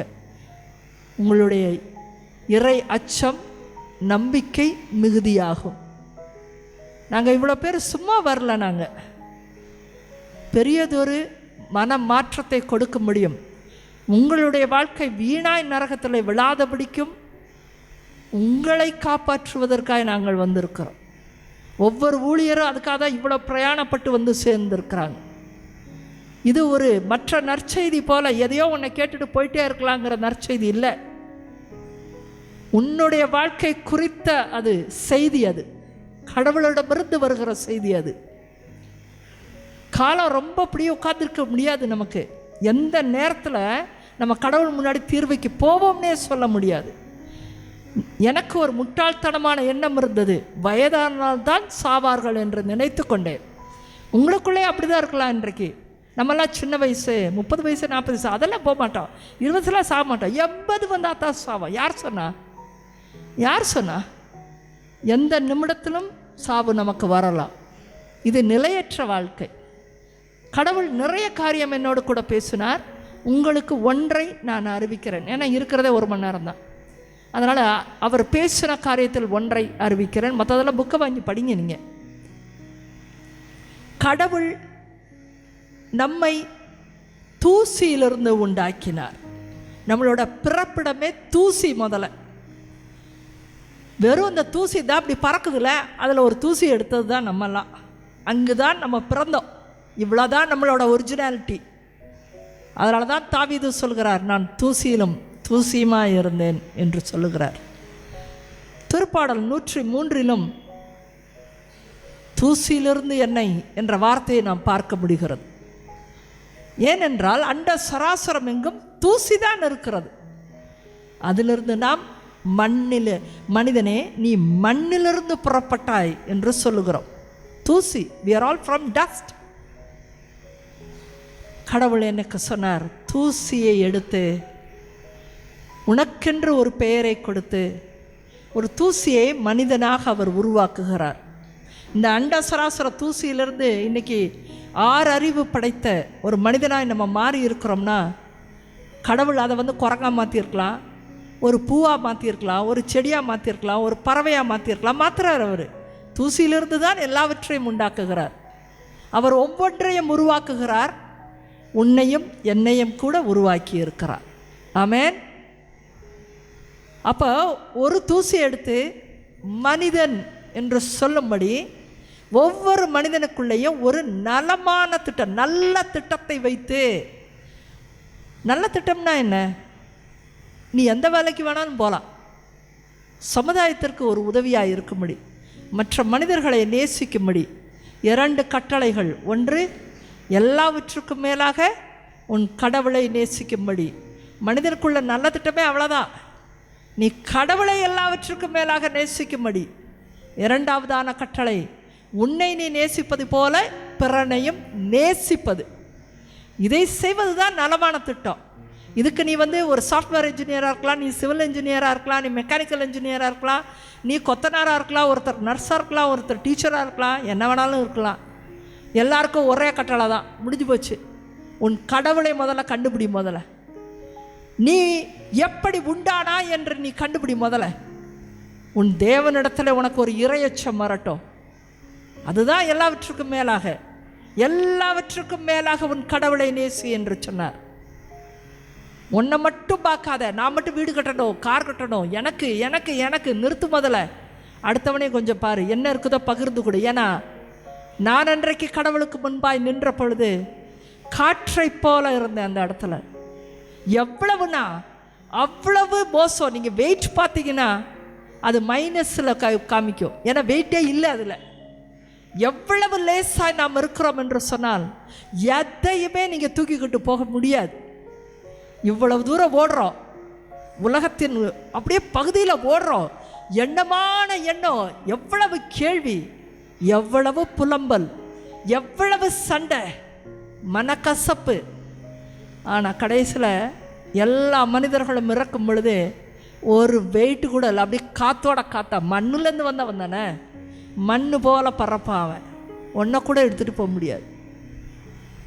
கடவுள் எனக்கு வாழ்க்கையின் தத்துவத்தை சொன்னார். தூசியிலிருந்து மனிதனை நான் உண்டாக்குகிறேன். ஒரு பெற்றோருக்கு ஏற்ற நேரத்திலே அவன் பிறக்கும்படி, அவள் பிறக்கும்படி இந்த உலகத்திற்குள் அனுப்பி வைக்கிறேன். எப்போ பிறந்தோமோ அங்கிருந்து டைம் ஸ்டார்ட்ஸ். ஒவ்வொருவருக்கும் காலத்தை நியமித்து வைத்திருக்கிறார். ஒரு குழந்தை பிறந்த உடனே கூட இறந்து போகுது. சில குழந்தை 3 வயசில் இறக்கலாம், சில குழந்தைங்க 10 வயசில் இறந்து போகுது, சில பேருக்கு 90 வயது வரை ஆண்டவர் கொடுக்குறார். இன்றைக்கு உயிரோடு இருக்கிறவங்க தான் இந்த செய்தியை கேட்டுக்கொண்டு இருக்கிறீங்க. இத்தனை வருட காலம் கடவுள் நமக்கு கொடுத்துருக்கிறார். பானா வடிவம் போல தான் வாழ்க்கை. கடவுள் எண்ணினார், அதை பெற்றோருக்கு கொடுக்குறார். நம்ம அங்கே பிறக்கிறோம். இதுதான் வாழுகிற வாழ்க்கை. ஒரு நாள் முடிவடைகிறது. இந்த வாழுகிற வாழ்க்கையை வச்சுக்கோங்க. அதை எடுத்துக்கொண்டு நாம் மேலே போகிறோம். பானா மாதிரிதான் வாழ்க்கை. இந்த வாழ்க்கை எதை எடுத்துக்கொண்டு போகிறோம்? நல்லா படித்ததுனால எடுத்துகிட்டு போகிறோமா? யூஸ்லெஸ். ஒரு நல்ல டீச்சராக இருந்துட்டோம், நல்ல இன்ஜினியராக இருந்துட்டோம், டாக்டராக இருந்துட்டோன்னு சொல்கிறதுக்கு போகிறோமா? யூஸ்லெஸ். ஏன்னா திரும்பியும் உன்னை படைத்த ஆண்டவரிடத்துலேயே நீ செல்வாய். அங்கே அவர் கேட்குற முதல் கேள்வி, அப்படியா உன் பேர் என்ன? ஜான், பீட்டர், சேவியர், எல்லாம் புனிதர்கள் பேர் தான். அதில் எல்லாம் ஒன்றும் குறவே கிடையாது. அதெல்லாம் பேரெலாம் வச்சாங்க. இந்த பைபிளை என்றைக்கா தூக்கி பார்த்துருக்கியான்னு கேட்பார். வாழ்க்கையோட சிலபஸே இதுதான். 10ஆம் கிளாஸ் சிலபஸை உங்கள் பிள்ளைகளை டியூஷன் மேலே டியூஷன் போட்டு படிக்க வைக்கிறீங்க. Very good. 12னா பயங்கரம். காலையில் ஒரு டியூஷன், சாயங்காலம் ஒரு டியூஷன். முக்கியம், டியூஷன் போட்டால் தானே மார்க் வரும். உனக்கு ஒரு சிலபஸ் இருக்குங்க, படிச்சிருக்கியா? என்னைக்காவது படிச்சிருக்கியா? 10 வசனம் கூட தெரிலனா, இறைவார்த்தையில் என்ன சொல்லியிருக்காருன்னு தெரிலனா, நீ பரிசேயர் வாழ்க்கை வாழ்ந்துட்டு போனீன்னா நித்திய நரகம் காத்திருக்கிறது. நீ மாறினா மட்டும்தான் உன் குடும்பம் மாறும். நீ கடவுளை அறியவில்லை என்று சொன்னால் உன் குடும்பமும் அறிந்து கொள்ளாதே. கடவுளை நோக்கி வெறும் பொருளை கேட்கறதுக்கு வராதிங்க. உனக்கு ஏற்ற நேரத்தில் உனக்கு சாப்பாடு போடணும்னு நீ சொல்லி கடவுள் சாப்பாடு போடலை. நீ பிறந்ததுலேருந்து இன்றைக்கு வரைக்கும் 3 வேளை அவர் சாப்பாடு போட்டுக்கிட்டு இருக்காரு. உன்னை கேட்டால் போட்டார்? இல்லை உன்னை கேட்டு ஏதோ ஸ்கூலில் சேர்த்தாரா? இல்லை உன்னை கேட்டு தவழ்கிறதுக்கு 3 மாதம் 6 மாதம் ஆச்சுன்னா யாரையாவது கேட்டு அந்த குழந்தை தவழிச்சா? நீ தவழலை. தாயின் கருவிலே நீ தோன்றின பொழுதே மறைவாய் உள் உறுப்புகளை அறிந்தவர் அவரே. ஆமென். உன் தாய் பார்த்தாளா? இல்லையே. தகப்பன் பார்த்தானா? இல்லை. உள் உறுப்புகள் வளரும் பொழுது அதை கண்டவர் அவரே. தாவீது அதை சொல்லுகிறார் என்று சொன்னால் அவர் தியானித்து பார்க்கிறார். ஒரு அரசனாயிட்டாரு. ஒரு ஆடு மேய்ச்சா, ஆனால் ஒரு அரசனாகிறான். அவன் தியானித்து கொண்டே இருக்கிறான். தன்னுடைய வாழ்க்கையில் என்ன நடக்குது, யார் நம்ம நடத்துகிறாரு, நமக்கு யார் இந்த உயர்வை கொடுத்தாருன்னு ஒரு அரசனான பின்பு கூட தேடின. அரசன் என்பது கடைசி தகுதி. அதுக்கு மிஞ்சின தகுதி இந்த உலகத்தில் இல்லை. அந்த இடத்திற்கு சென்றாலும் கூட ஒருவன் கடவுளை பற்றிய அறிவை தேடிக்கொண்டே இருந்தான். ஆனால் தாவீதுன்னு சும்மா சொல்கிறதுனால நமக்கு பிரயோஜனம் இல்லை. அவர் எப்படி சிந்தித்தார் என்பதில் தான் பிரயோஜனம் இருக்கிறது.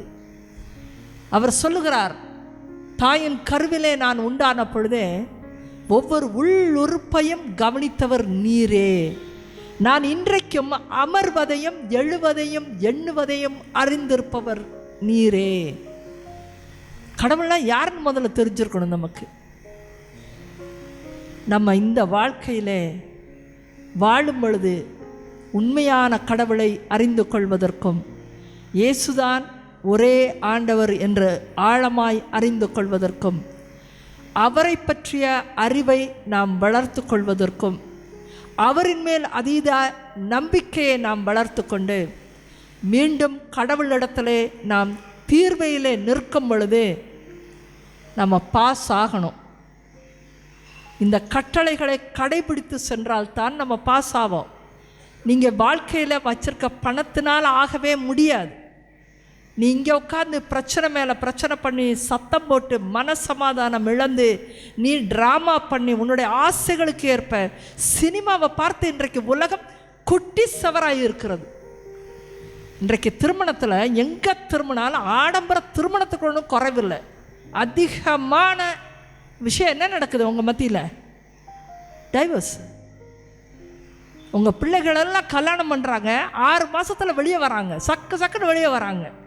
மெட்ராஸ் வரைக்கும் போய் கல்யாணம் பண்ணிக்கிறீங்க, உடனே வெளியே வந்துக்கிறீங்க. செய்கிறது இல்லையா? செய்கிறது இல்லையா? நடக்குது. உங்கள் மத்தியில் நிறையா நடக்குது. இன்றைக்கி பணம், உங்கள் வீடுகளில் இருக்க பணம் செய்கிற காரியம் அது. கடவுள் பயம் இல்லை உங்களுக்கு. உள்ளுக்குள்ளே வேற ஒரு பிரச்சனையை வச்சு நீங்கள் பாட்டுக்கு கல்யாணங்களை இன்றைக்கி உடச்சி தள்ளுறீங்க. பெற்றோர்னால அதை ஒட்ட வைக்கவே முடியல. வாழ்க்கை பூரா அந்த பிள்ளையோடு இருந்து பையனோ பொண்ணோ படிக்க வச்சு 25 வருஷம் வாழ வச்சு ஒரு திருமணத்தை உடைச்சா அதன் பிறகு எல்லாம் நிம்மதி போயிடுச்சுல. ஆனால் டெய்லி கோயிலுக்கு வரேன்னு சொல்லிக்கிறது. வேல்யூஸ்னால் என்ன? நல்ல குணங்கள் கொண்ட வாழ்க்கை முதல்ல வேணும். அடிப்படையாக இறை அச்சம் முதல்ல வேணும். முதல்ல அதெல்லாம் இல்லைன்னா பணத்தினால ஒன்றுமே செய்ய முடியாது. உன்னுடைய வாழ்க்கையை உன்னோட ப்ரொஃபஷன்னாலையும் ஒன்றும் நிம்மதி வராது. முதல்ல கடவுளை தேடு. முதல்ல கடவுளை பற்றிய அறிவை தேடு. முதல்ல உன் பிள்ளைகளுக்கு இறை அச்சத்தை கொடு. முதல்ல எந்த இடத்துல இறை அச்சம் இருக்கிறதோ, கடவுளை பற்றிய தேடுதல் இருக்கிறதோ, அங்கே அவர் இருக்கிறார். அவர் இருக்கிற பொழுது சமாதானம் உண்டு. அவர் இருக்கிற பொழுது ஆசீர்வாதங்கள் உண்டு. ஆமென். பரிசேயர்த்தனம் என்பது தான் நினைப்பது சரி என்று நினைத்து கொண்டிருப்பது தான். நீங்கள் நினைக்கிறதெல்லாம் அப்போ சரியா? நான் அந்த இடத்துல அப்போ ஏன் யாருமே மேலே போனதை நான் பார்க்கவே இல்லை. ஆண்டவர் சொன்ன பொழுது இந்த சிறிய வாழ்க்கையை, அந்த வாழ்க்கையில் எவன் கடவுளை கண்டுபிடிக்கிறானோ, என்னை கண்டுபிடிக்கணும்னு சொன்னார் அவர். என்கிட்ட என்னை தேடி இருக்கணும், என்னை ஆராதித்திருக்க வேண்டும். என்னை பற்றிய அறிவை அவன் எடுத்திருக்கணும். அதெல்லாம் இருந்துச்சுன்னா அவன் மேலே வருவான், இல்லைன்னா கீழே போவான்னு சொன்னார். எனக்கு உலகத்தை நினைத்து பார்க்குற பொழுது பயமாக இருந்தது. ஏன்னா அந்த உலகத்தில் தான் நான் வந்தேன். 25 ஆண்டுகள் நான் கடவுளை பற்றி தேடினேன். ஒரு ஈக்காக்கா கூட எனக்கு பைபிளில் இருக்கிறத எடுத்து சொல்ல வரவே இல்லை. கேள்விகளோடு பல மதங்களை பற்றி நான் படித்து கொண்டு இருந்தேன். ஒருத்தர் கூட ஒரு முடிவு சொல்லவே இல்லை. நான் அப்போ நினச்சேன், என் உள்ளத்தில் நினச்சேன், ஆண்டவரே நான் எவ்வளோ தேடினேன், நீங்கள் நான் வாழ்கிற போது எனக்கு எதையுமே சொல்லித்தரல, என்கிட்ட உண்மை வரவே இல்லையே. இதைத்தான் அவர்கள் சொல்கிறாங்க சத்தியம் என்று சொல்கிறாங்க. நான் உங்களுக்கு சொல்கிறேன், இதான் உண்மைன்னு சொல்கிறேன். உனக்கு உலகத்தை பற்றி ஏதாவது உண்மையாக தெரிஞ்சுக்கணும்னு நினச்சா எல்லாமே இதில் இருக்குது. இதை படிக்காமல் 100 கேள்வியை வச்சுட்டு உட்காந்து என்ன பிரயோஜனம்? இதில் என்ன இருக்குது? கடவுள் சொல்லுவதை அதைத்தான் நேற்றுலேருந்து சொல்கிறேன். கேட்க செவி உள்ளவன் கேட்கட்டும் என்று சொன்னேன். காது இருக்குது, எவனும் கேட்க தயார் இல்லை. உனக்கு கண்ணு இருக்குதுல்ல, வாசி. உனக்கு படிப்பை கடவுள் கொடுத்துருக்காருல்ல, படி. வேறு எங்கேயும் போய் தேட வேண்டிய அவசியமே கிடையாது. நீ முதல்ல வாசி, தேடு. உனக்கு புரியாத சில பகுதிகளை சொல்வதற்கு கடவுள் தாமே நல்ல போதகர்களை, இறைவாக்கினர்களை உங்கள் மத்தியிலே அவர் அனுப்புவார். ஆமென். அவர் அனுப்புவார். நீ கேட்கும் போது உனக்கு அனுப்புவார் அவர். நீ முதல்ல ஆரம்பிக்கணும். சிறிய வாழ்க்கை 80ங்கிறது கூட இப்படி ஓடி போயிடும். ஆனால் நீங்கள் எல்லாரும் 80க்கு போயிடுவீங்கன்றதே கிடையாது. நான் அன்றைக்கு 40 வயதிலே நான் மரித்து போனேன். அன்றைக்கி ஆண்டவர்கிட்ட கேட்டேன், ஐயோ அந்த உலகம் தயாராகவே இல்லையே, அந்த உலகம் வேறொரு வாழ்க்கை வாழ்தே, உலகமே சினிமாவில் மூழ்கி கிடக்குதே, சினிமா தான் வாழ்க்கை நினச்சிட்டு இருக்குதே, அதில் இருக்கிற மனப்பாடத்தை வசனங்களை மனப்பாடம் பண்ணி இப்போ தான் டிக்டாக் இன்ஸ்டா ஓடிக்கிட்டு இருக்குதே, கற்பனை ரொமான்ஸ் எல்லாம் அதில் பண்ணிக்கிட்டு இருக்குதே, கேவலமான ஜனங்கள் அத்தனை பேர் நித்தியத்துக்கு நரகத்துக்கு விழ போகிறான். அந்த உலகம் அப்படி தான் இருக்குது. இந்த உலகத்துக்கு, இந்த உலகம் பூரா அழிஞ்சிருமா? அப்போ எல்லா மனிதர்களும் அழிந்து போவாங்களா? ஆண்டவர் என்னுடைய ஆதங்கத்தை பார்த்து சொன்னார், இதோ உன்னை மீண்டுமாய் இந்த உலகத்திற்கு அனுப்புகிறேன். நீ கோடி கோடியான மக்களை காண்பாய். இயேசுதான் ஒரே ஆண்டவர் என்று அவர்களுக்கு அறிவிப்பாய். அவர்களை பரலோக ராஜ்யத்தை நோக்கி வழி நடத்துவாய் என்று அவர் எனக்கு கட்டளை கொடுத்தார். ஆமென், ஆமென். பரிசேயர்த்தனத்துடைய முடிவுகளை நாம் பார்க்கலாமா? இன்னொருவனோ வரி தண்டுபவன் தொலைவில் நின்று கொண்டு வானத்தை அண்ணார்ந்து பார்க்கக்கூட துணியாமல், அவன் அவ்வளவு கடவுள்கிட்ட வரும்போது அவனுக்கு இறை அச்சம் இருந்துச்சு. கடவுள்கிட்ட எப்படி வர்றதுன்னு பயந்து போனான். அவன் தன்னை தாழ்த்து கொண்டு தன் மார்பில் அடித்து கொண்டு, கடவுளே நான் பாவி, என் மேல் இறங்கும் என்று கதறினானா. நீங்கள் கூட இன்றைக்கு கடவுளுடைய வார்த்தை வரும்போது அசால்ட்டாக தான் இருக்கிறீங்க. நீங்கள் செய்து கொண்டு இருக்கிற நல்ல காரியங்களை வச்சு இதெல்லாம் சொல்லி பரிசேயன் போல் நானும் சொல்லி கடவுளை இம்ப்ரெஸ் பண்ணலான்னு நீங்கள் நினச்சிட்ருக்கீங்க. அனைத்துமே கடவுள் கொடுத்தது.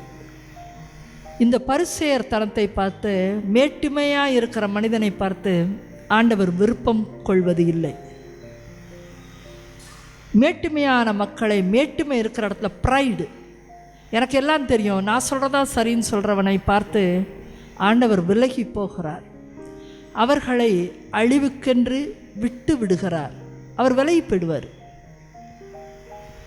ஆனால் தன்னை ஒரு பாவியாக உணர்கிறவன், எல்லாத்தையும் கடவுள் கொடுத்துருக்கிறாரு, ஆனால் என்னை தாழ்த்தி கொள்ள முடியலையே, இவ்வளோ நாளும் நான் கடவுளை இன்னும் தேடாமல் இருக்கிறேனே, இன்னும் கடவுளை பற்றிய அறிவு இல்லாமல் இருக்கிறேனே, ஒரு இறையச்சம் இல்லாமல் இருக்கிறேன்னு வெட்கப்படுகிறவன், தன்னுடைய தவறை உணர்கிறவன். நம்ம அந்த மாதிரி வளர்க்கப்படலையா, இல்லை வழி தெரியாமல் இருந்துட்டோமா, முட்டாள்தனமாக வாழ்ந்துட்டோமேன்னு தன் மடமையை உணர்கிறவன், அவனுக்கு தான் ஆண்டவர் ஆசீர்வாதத்தை கொடுக்க காத்திருக்கிறார். அவனிடத்துல தான் அன்பு பாராட்டவும் கடவுள் வருவார்.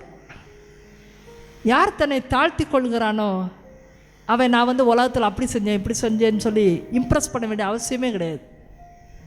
தாழ்த்திட்டோன்னா நம்ம தூசின்னு முடிஞ்சிருச்சு. தாழ்த்தலைன்னா தான் நிறைய நம்மளை பற்றி பெருமை சொல்லிக்கிட்டே இருக்க வேண்டியதுதான். நீங்கள் தாழ்த்தி கொள்ள விரும்புகிறீர்களா அல்லது உயர்வோடே வாழ விரும்புகிறீர்களா? தாழ்த்தி கொள்ளுகிறவன் பரலோக தேசத்தை கண்டடைவான். தன்னை உயர்த்தி கொண்டே செல்கிறவன் போக வேண்டிய வழியும் வேறொன்றாய் இருக்கிறது. இரண்டுமே உங்கள் கைகளிலே நான் விட்டு விடுகிறேன். இந்த கேள்வி எப்பொழுதுமே உங்கள்கிட்ட கேட்டுக்கோங்க. நீங்கள் பரிசேயரா அல்லது ஒரு பாவியாக உணர்ந்து ஆண்டவருக்கு முன்பாக முழங்கால் படியிடுகிறவரா? இயேசு இறுதியாக சொல்கிறார் 14ஆம் வசனத்தில், பரிசேயர் அல்ல. அவன் நிறைய விஷயத்தை தெரிஞ்சு வச்சுருப்பான். கடகடன்னு வசனமெல்லாம் சொல்லுவான். நான் வாரம் 2 முறை நோன்பு இருந்தேன்னு சொல்லுவான். அவனை போல் நான் இல்லைன்னு சொல்லுவான். கல்லான மனசோட பெருமையாய் வாழ்ந்து கொண்டே இருப்பான். பரிசேயர் அல்ல, வரி தண்டுபவரே. அந்த பாவியாக இருந்தவன் தான், வாழ்க்கையில் நொந்து போனவன் தான். ஆனால் கடவுளுக்கு முன்பாக பதறி அடிச்சுட்டு பயந்து நிற்கிறவன், கடவுளே இரக்கமாயிரும், என் மேலே இரக்கம் காட்டுன்னு சொல்லி பணிவாய் வருகிறவன். இன்றைய காலத்தில் ஒரு ப்ரொஃபஷனில் இருக்கிறவன்கிட்ட கூட, ஒரு கலெக்டர்னு வச்சுக்கோமே, ஒரு பெரிய ஆஃபீஸர், அவங்கக்கிட்ட கூட நீங்கள் மரியாதை குறைவாக போய் பேச முடியாது. நிற்கிறதுக்கே தகுதி இல்லாதெல்லாம் நான் துரத்தி விட்டுருவாவன். இந்த உலகத்திலே உண்டு. நீங்கள் மதிப்பும் மரியாதையோடும் நடத்த வேண்டிய மனிதர்கள் இந்த உலகத்தில் இருக்கிறாங்க. கடவுளை நீங்கள் அறிந்து கொள்வீர்கள் என்றால், அண்ட சராசரங்களை ஆள்கிறவர் அவர். மனிதன் அவருக்கு முன்பாக எம்மாத்திரம், அவ்வளோதான் நான் சொல்ல முடியும், எம்மாத்திரம், ஒன்றுமே இல்லை. ஏன்னா தூசி. நாம் எல்லோரும் கடவுள்கிட்ட, கடவுளுடைய படைப்புக்கு, இந்த மனிதர் படைப்புக்கு முன்பாக நம்ம வெறும் தூசியாக தான் இருந்தோம். திரும்பியும் மண்ணுக்கே திரும்புவோம். ஒரு நாள் அதே மண்ணிற்கு திரும்புவோம். அதனால் இயேசு சொல்கிறார், பரிசேயர் அல்ல, வரி தண்டுபவரே, கடவுளுக்கு ஏற்புடையவராகி. பாருங்கள், யார் இயேசுவுக்கு விருப்பமானவர்களாக மாறினாங்கன்னு. தன்னை தாழ்த்துகிறவன். உங்களுக்கு ஒன்று சொல்கிறேன், விஷயம் தெரிந்தவர்களோடு பழகுங்கள், ஞானமுள்ளவர்களோடு பழகுங்கள். அவங்கக்கிட்ட தேடி போய் பழக்கப்படுத்திக்கங்க. அந்த நேரத்தில் நீங்கள் தயவு செஞ்சு கேள்வி கேட்குறத நிறுத்துங்க. முதல்ல நிறைய கேள்வி கேட்பதையோ நிறைய உளறுவதையோ முதல்ல நிறுத்திட்டு, அவங்க என்ன சொல்கிறாங்கன்னு நீங்கள் நிறைய கேளுங்க முதல்ல. அதைத்தான் நேற்றுலேருந்து சொன்னேன், கேட்க செவி உள்ளவன் கேட்கட்டும்னு சொன்னேன். நிறைய இறை வார்த்தையை கேளுங்க, அது உங்களுக்கு பதில் கொடுக்கும். உங்களை விட ஞானம் உள்ளவங்களாக தான் நீங்கள் அவங்கக்கிட்ட போய் எனக்கு எதாவது சொல்லுங்கள், எனக்கு எதாவது சொல்லுங்கன்னு சொல்லி கேளுங்க. நீங்கள் சொல்லாதீங்க. மனிதர்கள் உளறுவதை கேட்குறதுக்கு இன்றைக்கி யாருக்கும் இங்கே நேரம் இல்லை. நான் என்கிட்ட வரவங்கள்ட்டே நான் அப்படி தான் சொல்கிறேன், உளர்ற மாதிரி இருந்தால் என்கிட்ட வராதேன்னு சொல்லுவேன். என் பேச்சை கேட்குறதா இருந்தவா கடவுளை போய் எப்படி இருப்பார் பாருங்க. அவர்கிட்ட போய் உட்காரும் பொழுது நாம் நிறைய உளர வேண்டியதில்லை. எனக்கு இதை கொடு அதை கொடு அப்படி கேட்டு கேட்டு உளர வேண்டிய அவசியமே கிடையாது. அவர் எல்லாவற்றையும் அறிந்தவராக இருக்கிறார். அவர் பேச நீங்கள் காத்திருங்க. முதல்ல அவர் பேச வேண்டும். இறை வார்த்தை எடுத்து வாசிப்பாங்க, அவர் பேச வேண்டும். ஞானமிக்கவள்கிட்ட போய் உட்காருங்க, அவங்க பேசணும். இறை வார்த்தையை போதிக்கிறவங்கள்ட்ட போனீங்கன்னா அவங்க பேசணும், நீங்கள் அல்ல முதல்ல. அதனால தான் காது கொடுக்கப்பட்டு இருக்கிறது. கேளுங்கள். நீங்கள் முதல்ல இறை வார்த்தையும் அர்த்தத்தையும் ஞானத்தையும் அறிவையும் பெற்றுக்கொள்ளும்படி கேளுங்கள். அந்த வரி தண்டுபவன் கடவுளிடத்தில் இரக்கத்தை கேட்டான்.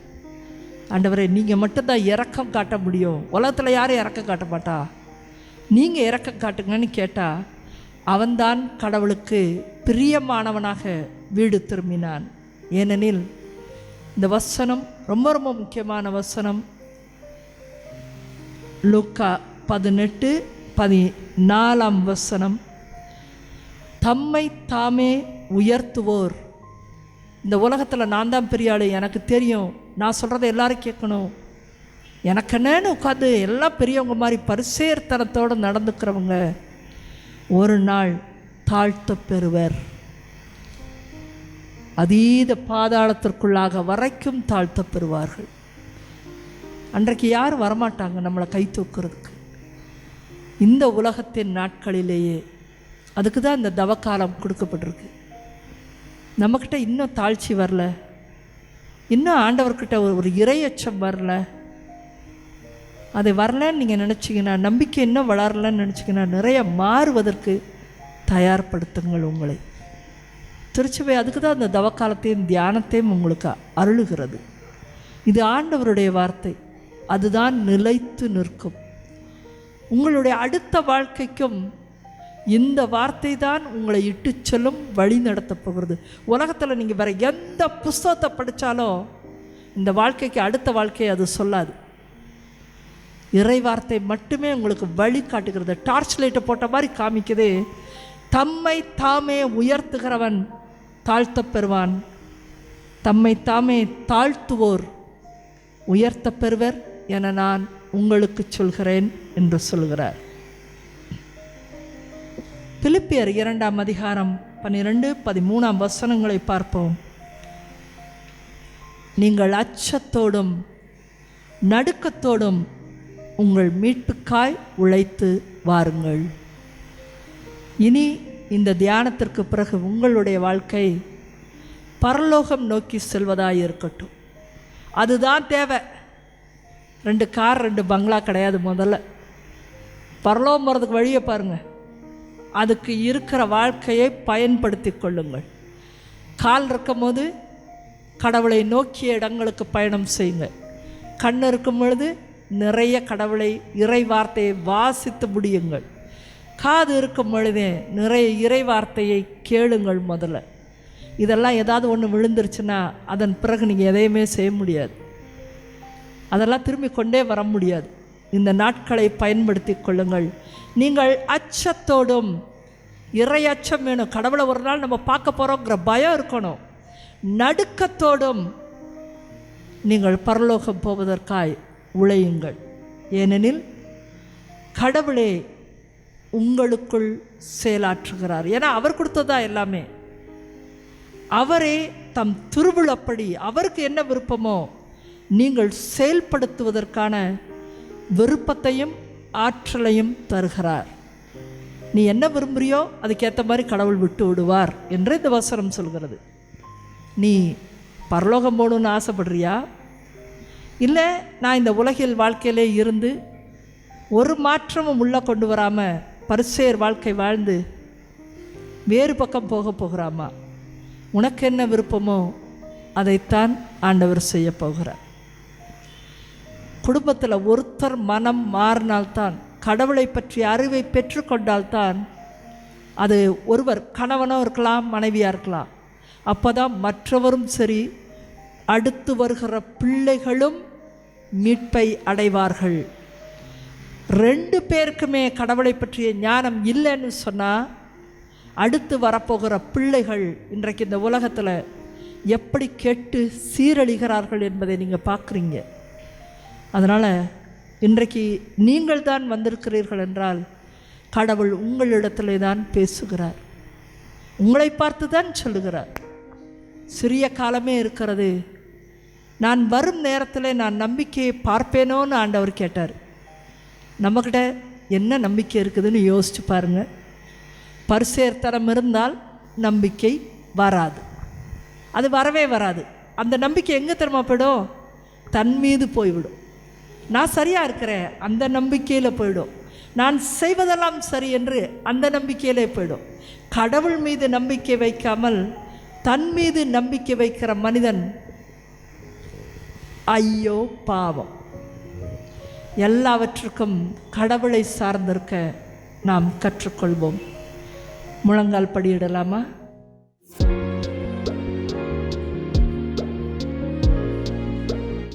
ஆண்டவரே, நம்பிக்கையை தொலைத்து விட்டு நான் வந்திருக்கிறேன். அந்த காணாமல் போன மகன் போல இன்றைக்கு நான் திரும்பி வருகிறேன்.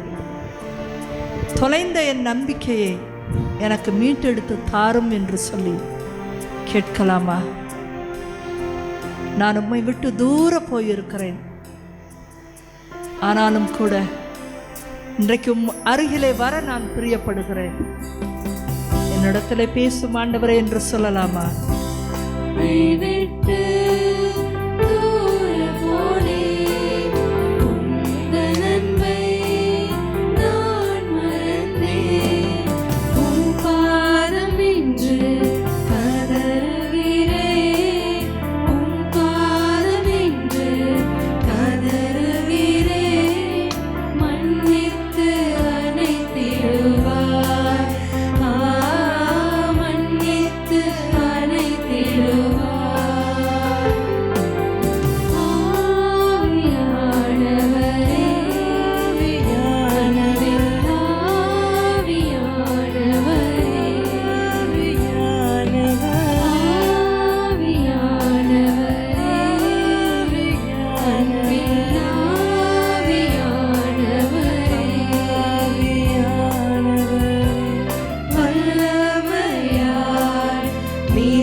தாவீது சொன்னது போல நாமும் சொல்லலாமா? உள்ளத்திலிருந்து அவர் என் குற்றங்களை மன்னிக்கிறார், என் நோய்களை எல்லாம் அவர் சுகமாக்குகிறார், என் உயிரை அவர் படுகுழியில் நின்று மீட்கிறார். அவர் இதோ எனக்கு பேரன்பையும் இரக்கத்தையும் அவர் மணிமுடியாக சூட்டுகிறார். அப்பேற்பட்ட ஆண்டவரை நோக்கி இந்த வேளையிலே உள்ளத்திலே நம்பிக்கையோடு, நம்பிக்கை மிகுதியாக அவரிடத்திலே வரலாமா? இதோ என் வாழ்நாளை எல்லாம் உம் நலன்களால் நிறைவுறச் செய்யும் ஆண்டவரே. கழுகின் இளமையை எனக்கு தாரும்.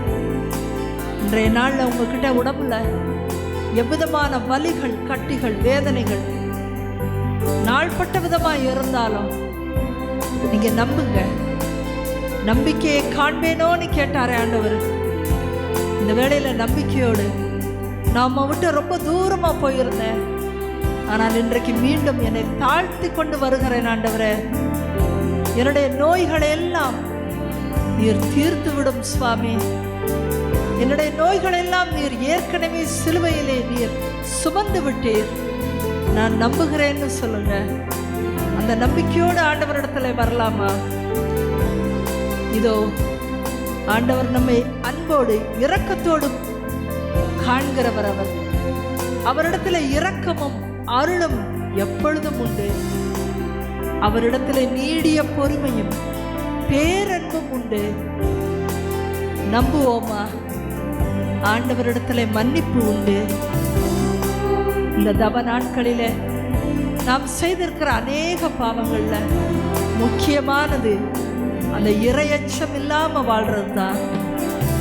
கடவுள்கிட்ட ஒரு பயம் இல்லாம, கடவுள் காண்கிறவர், கடவுள் நம் உள்ளத்தை அறிகிறவர் என்பதை உணராம நம்ம கோயிலுக்குள்ள வந்து கூட அவருக்கு எதிராக பேசின காரியங்கள், மற்றவர்களை குற்றப்படுத்தி பேசின காரியங்கள், நமக்கு நாமே உயர்வாய் நினைத்த காரியங்களை நினைத்து இப்பொழுது ஆண்டவரிடத்துல வாருங்க.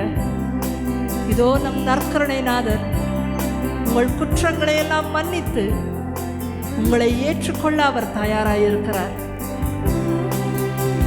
நீடி அன்பு கொண்ட தேவன் இதோ கரங்களை விரித்து உங்களுக்காய் காத்திருக்கிறார். இதோ உன்னை மீண்டும் அந்த படுகுழியிலிருந்து மீட்டெடுக்கவே நான் வந்திருக்கிறேன் என்று சொல்லுகிறவரை விசுவசிங்க. இந்த வேளையில இதோ ஆண்டவரே, நான் நரகத்திற்கு சென்று விடாதபடி, என் குடும்பம் உம்மை அறியாமல் திரிந்து கொண்டிருக்கிற காலங்களை நீர் மாற்றும் ஆண்டவரே. என் குடும்பம் மீட்படையும்படி நீர் ஒரு மனமாற்றத்தை தாரும் என்று சொல்லி கேளுங்க. தாழ்மையான உள்ளத்திற்காய் வேண்டுங்க. எனக்கு ஒரு தாழ்மையை கொடுங்க ஆண்டவரே. தாழ்மையாய் மனிதர்களிடத்துல பேச, மற்றவர்களை மதிப்போடு நடத்த, உமக்கு முன்பாக தாழ்மையாய் வர எனக்கு நல்ல உள்ளத்தை தாரும் என்று சொல்லி கேளுங்க. எவ்வளவு தூரம் நீங்கள் போயிருந்தாலும் இதோ இந்த தியானத்தின் வழியாக இந்த நேரத்திலே நம்முடைய ஆண்டவர் உங்களை அழைக்கிறார். அவர் அருகிலே வரும்படி அழைக்கிறார். இதோ உங்களை மன்னித்து ஏற்றுக்கொள்கிற தேவனிடத்திலே வாருங்கள். ஆவியானவர் வருகிற பொழுது அங்கே விடுதலை உண்டு. இன்றைக்கு நான் விடுதலையை பெற்றுக்கொண்டிருக்கிறேன் விசுவசிக்க. இதோ ஆண்டவர் நம்மை மன்னித்து ஏற்றுக்கொண்டிருக்கிறார். இந்த வேளையிலே மாண்புயர் கீதம் பாடி அவரின் இறுதியான ஆசீர்வாதத்தை நாம் பெற்றுக்கொள்வோம்.